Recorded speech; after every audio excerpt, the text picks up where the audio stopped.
Hi, guys. Welcome to Libation and Vibration. I'm your host, Kay, and today I have the lovely Fiona Harvey with us. Fiona, give the people what they need to know. Who are you? Who are we digging into today? Well, thank you, Kay, for having me. I just want to start there. I truly appreciate the invite. Hi, everyone. My name is Fiona Harvey. I'm a native New Yorker.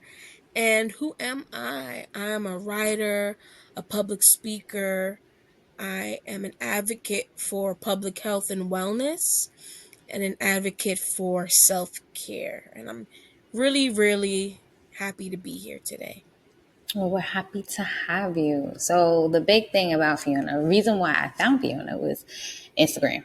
Instagram does its job in bringing people into my algorithm. And I saw that she was on the news.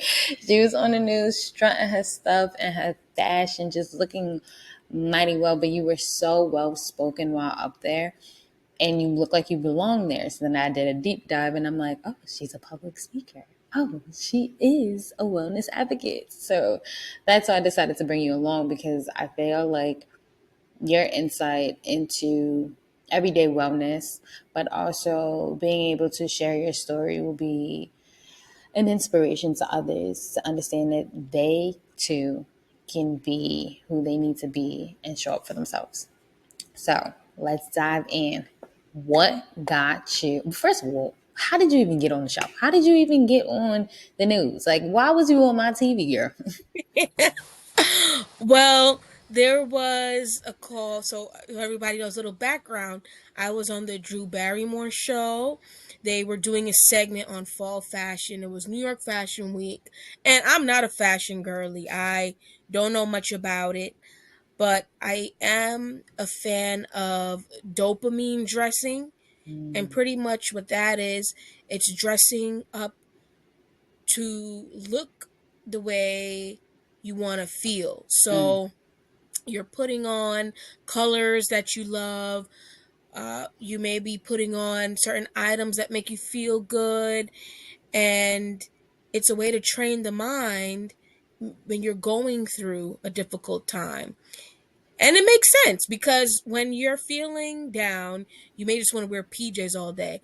But once you right. put on that dress, right, Kay, or you put on them shoes or sneakers, you feel better. And it's a true Yes. phenomenon. It's dopamine dressing. So they had put the one of the producers had reached out to me. We were in communication before, and she invited me to come on, and I did. And it was a really transformative experience because with my journey that we'll talk about, which is the grief journey, my aunt was really into shopping and fashion. And when she passed away, I really didn't want to do it. It was very triggering. So coming on the show, having the stylist, trying on different clothing, it was a cathartic experience and it helped me to just continue healing and continue transitioning throughout life. So that's a bit about it. Now, you talk about grief, and I know losing family is never easy. I'm assuming you and your aunt were very close. Very close. And that's the unfortunate part when you lose a part of you and then it feels like you're losing another aspect of you because it reminds you of that person. Can you take us through what your grief was like? Yes, absolutely. Yeah, so she passed away when I was a teen. I believe I was 14, 15, but she was diagnosed with cancer. So there were years where she was going through chemotherapy, going to doctor's appointments, Mm, me understanding that from junior high that my aunt was sick. So it's what they call anticipatory grief, right. where you know a It's loved coming. one. Exactly. You know it's coming. And although she really wanted to live, she was young, it was difficult in that she did succumb to her illness, but she was a champion throughout it. So for me, seeing her experience cancer fighting as hard as she could, and then passing on, it reminds me of the Denzel Washington quote: "You'll never see a U-Haul behind a hearse. You'll never see someone, when they pass away. You can only bring so many possessions into the With casket." right. So with my aunt's passing, it taught me how you treat others, how you positively impact them. Mm. That's what really is everlasting. That is going to be the legacy. Yes. Yeah. Yeah. Yes. That's going to be the legacy, because you can have someone, let's say you have a family member that makes an abundant amount of money, Mm-hmm. and they may have been a crappy person, but they left you some money, and the money is going to run out. But the feeling of how they treated you, it's not going to feel good. Yeah. That's Yeah. what's gonna stay in your heart forever. Yes. I get that. I Yes. totally get that. Were you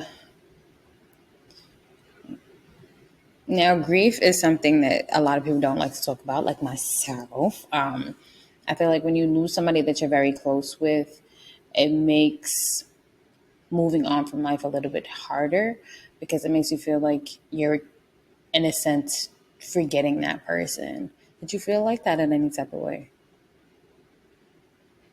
Yes, I felt like it does make it difficult. You feel as if the world keeps going, but your world has come to a pause.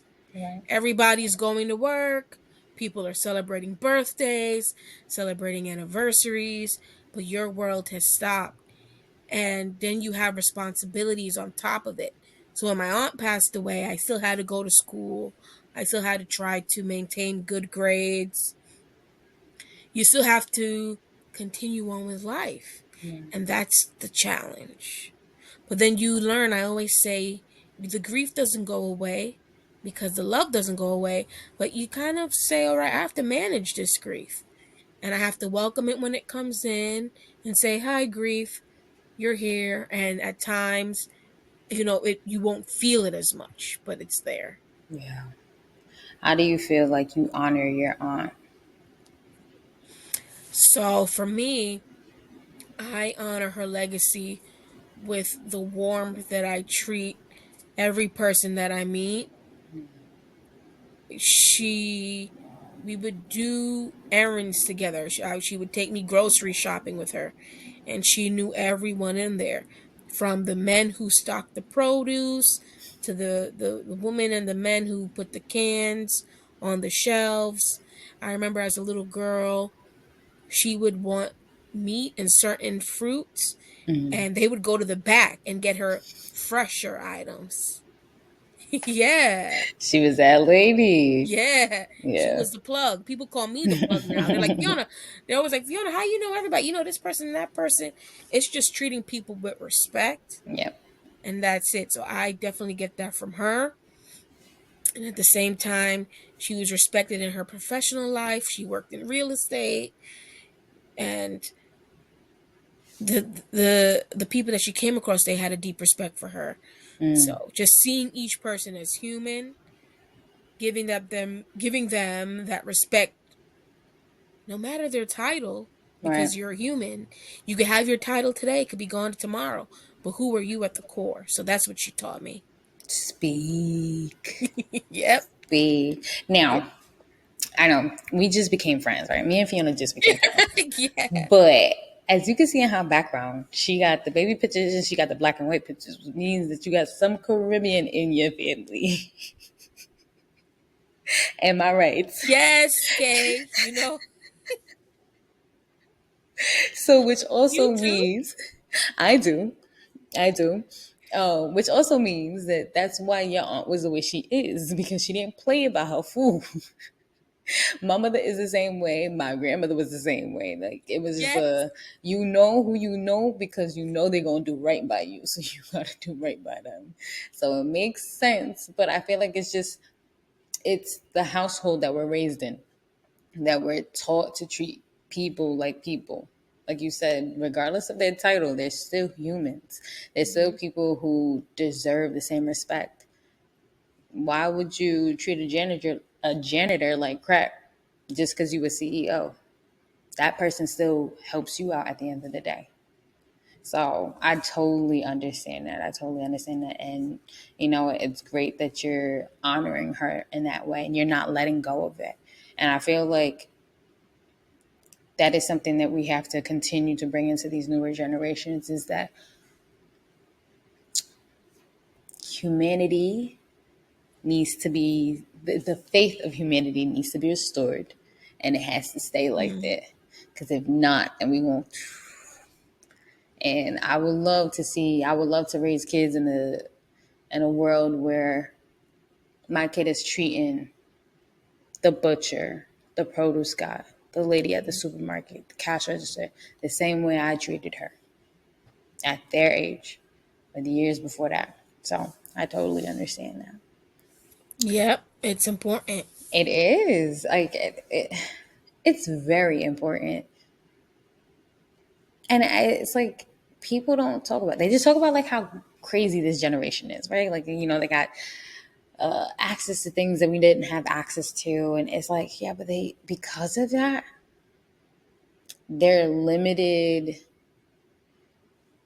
Their limited mind span, but their limited interaction with people, they don't understand how that affects them moving forward. Because it affects how Mm.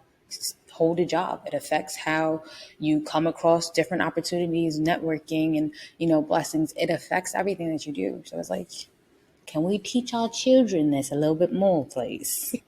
Right, Please. right. It starts with us. It And I'm does. curious, which island is your family from? So my mother is Dominican.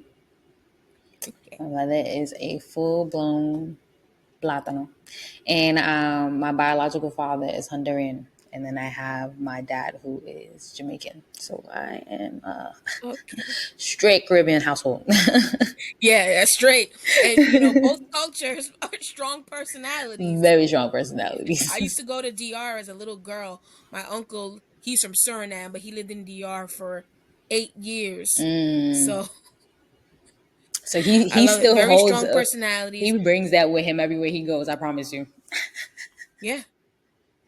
And big on respect. Delicious food. You gotta, if you come in the room, you have to greet everyone. You Everybody. can't just, yeah, you can't just walk in and no, respect goes a long way. A long way. A long way. Now, how did you manage to take your grief and shift it into your career? Yeah, this is a great question. Thank you. So, my career, I work in higher education. I'm an assistant director of wellness, and I support master's and doctoral students throughout their journey, bringing them to counseling services, therapy, helping them with time management, emotional health needs, stress, and with grief, it's a human experience that you're doing. So, grief is managing grief, it really brings you to a level of humanity where Yeah. you recognize its emotions. So, with the work that I do, people aren't robots. We are human beings, okay, we're not human doings. Right. You're a being, you're breathing, you're living, and with that complexity comes emotions to navigate. So when I see somebody that has a wellness concern, it's just getting to the root of it and taking off those layers. Why are you experiencing that? So whether it's a student that's experiencing a lot of stress and anxiety because of their disability, it can be very difficult. I just get to the core. Okay, you care about your schoolwork, you care about your future career, you want to do well. And that's why this is why it means so much to you. And this is why you may be experiencing some stress. Right. And it's just stripping away those layers. When I was grieving at first, I am a nerd. Caribbean people, we take education seriously. Very seriously. You know, your dad probably said, "Hey, you take up a book from morning. You take up a book from morning." You know, like, have you taken up a school book from morning? You hear on the TV, you hear on the video game. Mm-hmm. Have you studied your books, Did right? you do what you needed to do? Did Did you, you do? did you do your homework? Did you, I get that. I Yeah. get that completely. Yep. So when I was grieving as a teenager, I kind of pushed the grief, and you cannot do that. So when I'm working with people in my career, you're trying to push the stress to the side, push the anxiety. You can't. You have to sit with it and then see Yeah, what tools can help. absolutely. And that's what navigating grief has helped me to acknowledge it, to cry, to feel the loss, to feel the despair, but then also remind yourself that there's love. That's love that you're feeling, that you're missing. Yeah. Yes. Yeah. Yes. Yes. And it's crazy because I have a best friend who is going through grief right now, and she is my heart. She's also part of the reason why I started my business, and I'm listening to you talk, and I'm like, I can't wait to play this episode for her. Like, I know she's gonna watch this, and she's gonna be like, Caleb chose her on purpose for me, because I did. I really did. It's managing grief and understanding that, like, that it plays a part into your becoming, right? And what you said, I've never heard anybody say grief is coming from love. It's a love that you're feeling. And it's crazy when you really think about it like that. I'm like trying not to cry because I'm thinking of my grandmother, because I'm like, I thought, like, at first I thought it was just sadness, but to hear it put that way, it's like, no, you just you're being overwhelmed with the amount of love that you were given. You're feeling overwhelmed Yeah. with the amount of love that you miss. It's, girl, you got that one. Yeah. You got that one. That was Yeah. clock it. Clock it. Yeah. Yeah. Over time, like, wow, you thank God. You're Yes. thankful that, wow, I know what love is. Yes. The love is going to sustain you. And then, okay, you said maybe if you have children in the future or you have nieces and nephews, you're able to be that influence of love Right. for them that your grandmother gave you or other family members. That's really what the grief is. It There's a is. quote that I like. It says, "Grief is all the love that you have with no place to go." Mm. So it's going to well up, and it's going to come up through crying. It's going to come up through, deep thought. Sometimes you'll just think about them and meditate. And it's going to come up in how I love Billy Bob Thornton. He lost his brother, and Mm-hmm. he said he puts those emotions into his acting. Yeah. Mm. So it may be, you putting your emotions into your working out, me into my writing and working out. Uh it's just to remember, wow, okay, I'm human. It's That okay part. to feel this. Yeah, we're human. Yeah, we're supposed to feel what we are feeling. And I think that, like, I know me per se, like, sometimes you don't want to, and you run from it, and it's just like you don't want to deal with it. And it wasn't till, like, I lost a good friend where I was just like, yeah, I'm supposed to feel what I'm feeling. As much as it sucks, you're supposed to feel what you're feeling. And Yeah. it's a world of emotions, a roller coaster of emotions, and that's okay. That's all right. What are you gonna do? The more you run from it, the more it's gonna come back and back and back. Now it's just overpowering you. What Mhm. is a piece of advice that you wish you would have gotten when you were going through trying to figure out whether you should incorporate, what you've been through with your career? Yeah. I would say it's okay to feel the emotions and not just try to rush through it. and get over it. You don't really get over grief. You're working through it for a lifetime.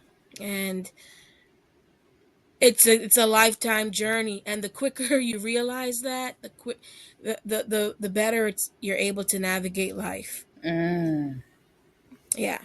So, being in the public health field, it's all about prevention, what you do before you get sick, Right. what you do before the mental health crises. And so with grief, it took me years to go to grief counseling. I'm talking about years. Wow. Um, we're both Caribbean. You're probably similar. Talk to Jesus, read your Bible, which is great. And at the same time, there are licensed therapists to help That us. you need to talk to. Yeah. Jesus There, can't give you the answer all the time. well, you can. Just like Jesus gave doctors the knowledge, and he also gave it to therapists to help Right. us.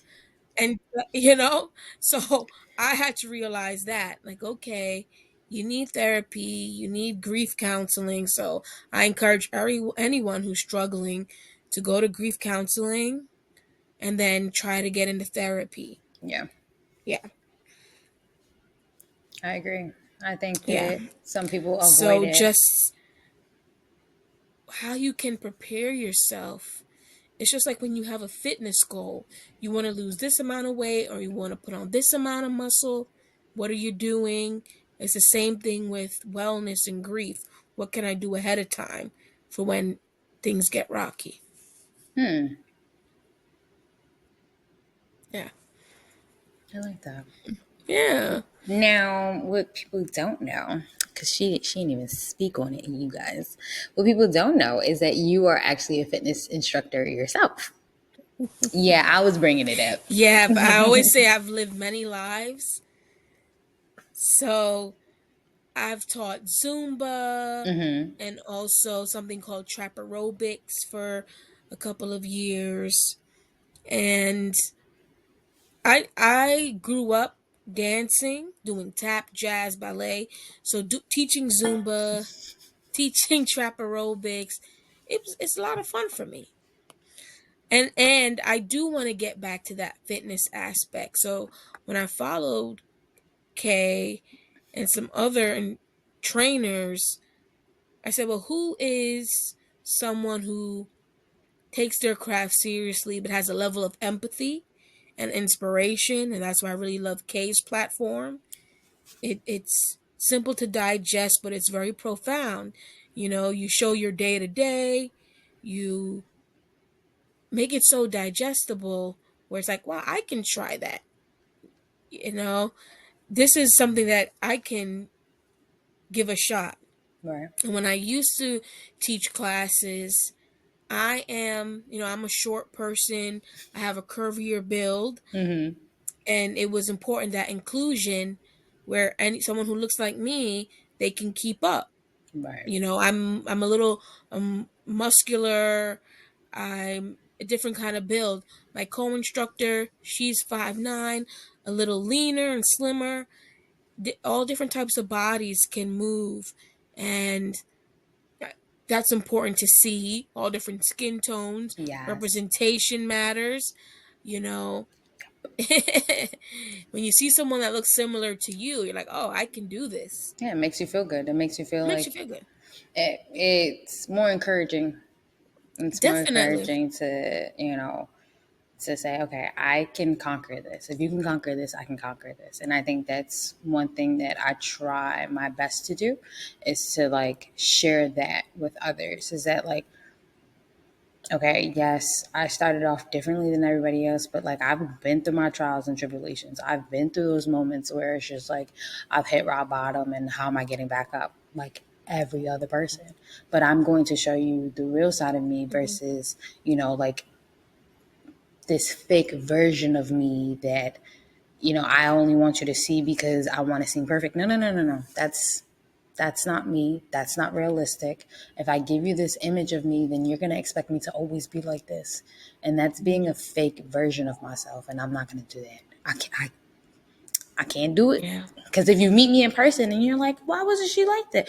Girl, no. Like, I can't keep up with a lie. Because my mom used to tell me all the time, you tell one lie, you gotta tell another one to keep up with that lie. You tell another one, you gotta keep up with that lie. I can't do it. Not at this older age. I can't do it. Like, I'm not going to act like I am this person that's just like, I got abs all the time and I got, this great plate of food. No, girl, I just threw some rice, beans, and some mushrooms on a plate and I called it a day. I'm drinking. I don't have Celsius all the Yep. time, but I'm drinking a White Claw. First of all, zero alcohol. But like, this is me. This what you see is me. I will refuse to be like that. Yeah. So that's why I take a lot of pride in doing that. And so are you. Like your content cracks me up because it's so real. Like you put things that what makes you feel good, what makes you laugh, like more also educational information that people should know about, but you're also honest and you're opinionated and you don't care who don't like it, who do. Like you just like, here's for the world to show. Keep it going. Like you can either Yeah. like it or you can scroll. And I love that about you. Thank you, Kay. Yeah, I look with social media. It's cool, to have a certain amount of followers, Right, right, right. but but I'm walking the walk and I'm talking the talk. Mm-hmm. Beyonce, I walk like this cause I can back it up. Hey, so That part. I can back it up. And things that I don't know, I'm asking my friends. I have friends in law, friends in medicine. When I don't know it, I'm asking them. Mm-hmm. So when it comes to my field in public health, that's what I study for my master's, community and international health. I went to NYU, and they were big on the clinical stuff. You're learning it, you're doing it, you're Hands in the on. field. Yep. Yeah, it was very hands on. And then, but my undergrad degree was in Black Studies. I mean, I'm a Black woman. We're Caribbean Black women. Uh, and so living it and studying it, that's where a lot of my platform, I speak out about it because I just see so much injustice. Mm, And the game is rigged, So what I tell people all the time, whatever you're doing, do it for you and forever who you want to impact. Because when you look like us, there's always going to be one more thing that they're mm-hmm. going to want for you to prove Morphine. yourself. Yep. Yeah, you have to do it for your self gratification and the lives of others you want to touch. Yep. Yep. There's always one more thing.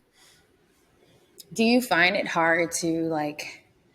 All right, so I know people are like, you guys are talking about being Caribbean a lot because it plays a big part. So, do you find it hard to like change some of the habits that you had as like a kid or as a teen being in a Caribbean household and now like understanding where, going through African American studies, understanding where these habits came from, how they got established. Do you find it hard to kind of transition from that? Like for me, I know I'm not supposed to have platanos every single day. Like it's just, you got to back up from that. Like I know I'm not supposed to have rice and beans every single week. We got to relax. But do you find it hard to transition yourself away from that, knowing that like it plays a part into your wellness? It's tough. I'm gonna be real. I just had to accept it. I shout out to my friend Steph. She's a health and wellness coach. Her husband is Dominican. She's from Cape Verde and she's a mixed background. And she helped encourage me to try plant based life, but it was hard and I failed over and over. So I said, you know what? For me and my household, I can't go fully plant based. Mm-hmm. But she taught me how to make certain things. So for the days that I want to incorporate it, I can. I can have my chickpeas with a curry flavor. I can have plantain sometime, but not all the No time, time. And hey, I love a little oxtail and jerk chicken too. So what I'm realizing, I'm like Janet Jackson. My weight always yo-yos, but Oh it's the my god. it's the portion control. And I'm 30 and up now. The things, It's changing. It's changing. We're it's gonna start. changing. We're gonna just say that it's It's changing. changing. I gotta be real. And then it, and you have to do it for yourself. And it's Yes. it's So, for that, because when I used to do my health workshops for the library, I would say it's all about not diminishing your culture, but just realizing the portions of what you're having. That makes a difference. I had a lot of Haitians who came to the library. I said, look, you love your black rice. The Mm-hmm. whole plate doesn't have to be, because Caribbean people, black people too. I mean, we are black, but you know what I'm saying? We love macaroni and cheese, Cheese. rice. Instead of the whole plate being rice and then putting the meat Portion. Portion. portion it. Portion. Portion it. So staying true to who you are, but just learning how to portion it out. Yeah, that's what I would say. I think that that's very true. Like, even before going vegan and like deciding, like, okay, fitness has always been like who I am. But when I like went into deeper dives into like food and whatnot, I'm like, damn, who told me it was okay to eat all this food? Like, why is my whole plate full of rice, plantains, and a big piece of a baked chicken with the thigh, the thigh and the leg? Why? Like, why was that okay? And so when I explained it to my mom, I came back from college and she was like, "Oh, you just been like this because you didn't have good food when you was up there." And I was like, I mean, yeah, you got a point, but I was like, Mom, there should be no reason why I got all this food on my plate. Like, let's be real. We are not slaves no more. We don't gotta eat like we ain't gonna get another meal tomorrow. Like, we gotta stop eating like that, because then it plays a huge part into why we have high cholesterol, why we are suffering from heart diseases and clogged arteries and all these things. Like, I cancel it. I cancel it. And my dad used to call me the baconator. I used to eat bacon like nobody's business. And when I when I realized, Kayla, you were overdoing it, Yeah. it wasn't until like one day it was in a college caf, it's buffet style, so you just grab what you want. Girl, I had a whole, the little saucer plates. I had a whole plate just full of bacon. And it wasn't until my friend took a picture of me. I'm eating toast, got the eggs, and I got like big in one hand and like and then she showed it to me. I was like, that's Yeah. it. You're like, oh yeah, Yeah, we got a problem. yeah, yeah, No, but I definitely agree. Like, portion control, coming from a traditional household, like, we gotta transfer that over. gotta Now, transfer. how did you like? I know you used to dance, but how did you just like? How did you step into, like, all right, I'm gonna be a fitness instructor, like, I'm gonna do this dance class, like, and then the fact that you invited me had me even more hyped, because I was like, yeah, we about to be in there, like, the whole like movement and all. How did you come upon this opportunity? Yeah. So I was living in Florida for a little bit, and I was taking Zumba classes. I loved it, but I also wanted to see more soca, more dance hall, and then I Mm-hmm. was wondering to myself, what does the process look like? And so that's when I went for my Zumba certification.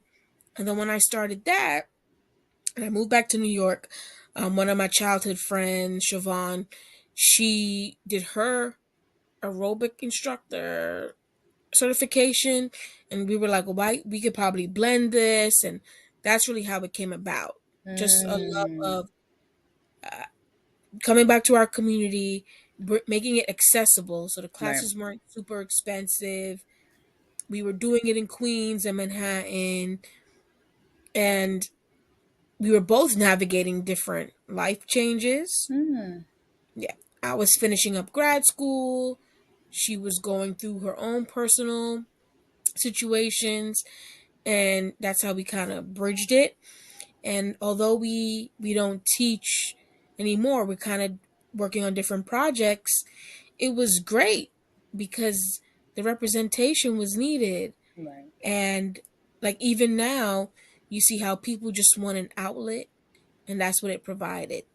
People want to move. Right. I read this article the other day. It was like, look, adults need hobbies. We have to get back into like when we were Actual kids. hobbies, giving Yeah, yourself something positive to do versus like doing absolutely to nothing, doom do. scrolling, or like you got to do something that's like fueling your fire versus just standing there and going like, I'll be fine. Like Right. no, you need a life. You need a You life. need a Yeah. life. Other than work, other than your kids, you Hmm. need a life for you. And I think a lot of women forget that. Like men have hobbies. They're more likely to have hobbies. There's a study out that there is for I think is 6 out of 10 men have hobbies. And I'm like, that's crazy. I just picked up a hobby of like coloring books. Like I've done it for years, but like I stopped doing it.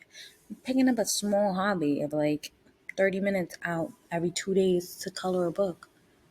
We need to find hobbies. Our Yeah. husbands, our children, our work life is not everything. Because then you start to do what? Resentment. And you feel like you're not living your life. Now, you're starting to distance yourself from people. It's like, find a hobby. Be you. Do something that feels good for Yep. you. And You that's have your to self care. have, I agree. You have to have an identity of your own. Yep. Get back to things that you love. Like I'm trying. It's embarrassing, but I didn't read too many books last year. So I said, you know what, Fiona, you gotta read at least a book a month. At least a book a month. I like that. I'm doing Yeah. the same thing. I read one book last month. I'm on It's my like, second book. No, I mean, whoa, it's I big. wasn't reading enough. It's like because when you have to read for school, you have to read for school. But now it's like, all right, you reading for yourself. It's like, oh, damn, this book is good. Like, so it's like I like that idea. And me and my friend, Yana was talking the other day, and she was like, we should do a book club. And I was like, girl, I hate book clubs because people don't show up or they don't read or whatever, and then it's up turning into a gossip thing. Like, I don't got time for it. And she was like, no, no, no, just the two of us. And she was like, I like that you give yourself like a set amount of pages to read throughout the week. And I'm like, yeah, like 20, 30 pages is my max because I'm not about to make it into a task. I want it to be something that's enjoyable versus like, damn, let me read this book. Nah, like make it something that feels good for you. That's it. Hmm. That's all you have to do. Hmm.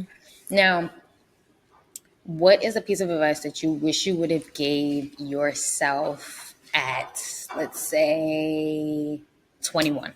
What's a piece of advice you would have given yourself at 21, knowing who you are now? That's a good one. At age 21,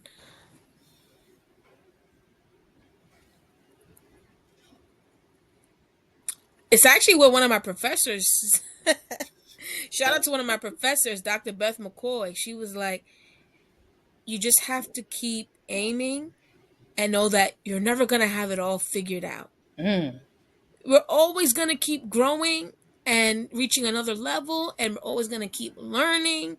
And there's never going to be a point where, it's all figured out. yeah. And that because I thought the world was ending. It was my senior year. I wasn't going to grad school right away. Mm, I was applying to fellowships. I just felt like, oh my gosh, I just want to have my life figured out. right. I'm finishing college. I just need to know what I'm doing. And she told me, she's like, Fiona, she was older than me. And she says, I'm this age and I still don't have it figured out. That part. Yeah. She was like, you just have to keep living because there's always going to be another chapter. And so now I live life like that. And that's why I said I've lived so many lives, Kay. Girl, I've done a YouTube channel making smoothie recipes. Mm-hmm. I've been a fitness instructor. I used to think that I was gonna do head wraps. Uh, I've lived so many lives, and it just keeps getting me to where I'm supposed to be. And you think when we're little, everybody asks, "Well, what do you want to be when you grow up? What do you want to be when you grow up?" Mm-hmm. It shifts so much for Yeah, people. it does. I have friends right now. One of my close friends, yeah, she's a physician, and she decided that she wants to open up an event space with her Mm. husband, and then she also wants to do bonnets for doctors. Okay. There's just yeah, and for people that work out. So there's just always something that your heart may be calling and pushing you towards. So that's what I would say. you never have it all figured out. There's always going to be something else to experience. Mm. So give yourself that freedom to experience Okay, Professor Beth McCoy, we like that. it. Yeah. Your theme song has been around the world and yeah. I can't find my baby. Yeah, yeah, yeah. And the mama, baby. That's my song, girl. I love it. I know we're old souls. We're I old souls. know. I don't even know if we were born when that came out, but I No, love that song. absolutely not. But I know Yeah. how to chip and dip. I'll chip and dip to it though. Yeah. All right, my final question to you, Fiona, is what song is in your current vibration? So I just came across Samara Joy. Mm. She is a jazz artist and she won some Grammys. Oh, I think I know who Yeah. you're talking about. Mm-hmm. So that's been in my rotation, all her songs. And I also love Willow Smith. Mm. She Yeah. has like Meet Me at Our Spot. I love that one. And Wait a Hmm. Minute. Yeah. And I was talking to a friend the other day because I'm really candid. I go through depression and this friend of mine, she had some surgery and I was like, it's very difficult, so you need to create a happiness playlist. And all Yeah. you have to do is press two buttons. You go to your phone, one button for Spotify, the next button for your happiness playlist, and let it play uplifting songs. Mm-hmm. So Mm-hmm. I would say that to anybody who needs some encouragement. When you're feeling good, just make a playlist of all the songs that really make you feel alive, make you feel joy, so that when the days are hard, you could play it. I love that. I think that's a great piece of advice. So, everybody who is watching, make sure you make yourself a happy playlist. Make something that is joyful, that runs through your blood, that makes you feel, like Fiona said, alive. I appreciate you, Fiona, for joining us on this episode today. I know we had to reschedule and schedule and reschedule, but I appreciate your time and you giving us the insight into your life so we can inspire others in their journey. Thank you so much, Kay, and thank you everyone who's listening. I would love for you to connect with me. I'm on social media, Fiona VVEY, and thank you so much, Kay. Much gratitude to you, and I love what you're doing with your platform. Thank you. Thank you. Thank you guys for watching Libation and Vibration. Till next time.